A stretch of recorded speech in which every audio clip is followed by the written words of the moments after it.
Unpacking a lot here, and we're still on the issue of achieving prosperity. And I want to talk about taxes. The fundamental difference between the two of you concerns the wealthy. Secretary Clinton, you're calling for a tax increase in the wealthiest Americans. I'd like you to further defend that. And Mr. Trump, you're calling for tax cuts for the wealthy. I'd like you to defend that. And this next 2-minute answer goes to you, Mr. Trump. Well, I'm really calling for major jobs because the wealthy are going to create tremendous jobs. They're going to expand their companies. They're going to do a tremendous job. I'm getting rid of the carried interest provision. And if you really look, it's not a tax. It's really not a great thing for the wealthy. It's a great thing for the middle class. It's a great thing for companies to expand.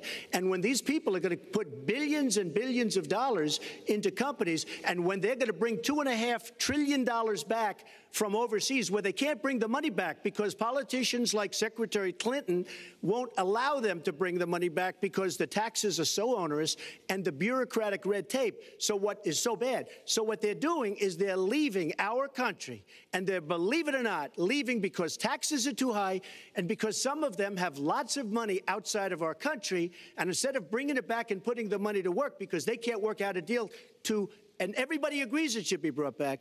Instead of that, they're leaving our country to get their money because they can't bring their money back into our country because of bureaucratic red tape, because they can't get together, because we have a president that can't sit them around a table and get them to approve something. And here's the thing. Republicans and Democrats agree that this should be done. $2.5 trillion. I happen to think it's double that. It's probably $5 trillion that we can't bring into our country, Lester.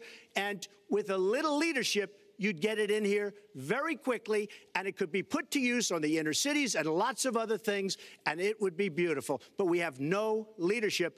And honestly, that starts with Secretary Clinton. All right, you have 2 minutes on the same question to defend tax increases on the wealthiest Americans, Secretary Clinton. I have a feeling that by the end of this evening, I'm going to be blamed for everything that's ever happened. Why not?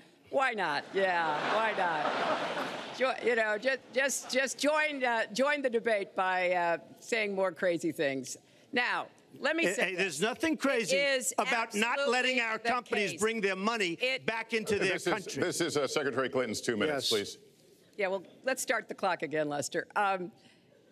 We've looked at your tax proposals. I don't see changes in the corporate tax rates or the kinds of proposals you're referring to that would cause the repatriation, bringing back of money that's stranded overseas. I happen to support that. I happen to support that in a way that will actually work to our benefit. But when I look at what you have proposed, you have what is called now the Trump loophole, because it would so advantage you and the business you do. You've proposed an approach that has a $4 billion tax benefit for your family. And when you look at what you are proposing, much for my family? It is, Lester, as I said, trumped up trickle down. Trickle down did not work. It got us into the mess we were in 2008 and 9. Slashing taxes on the wealthy hasn't worked, and a lot of really smart, wealthy people know that.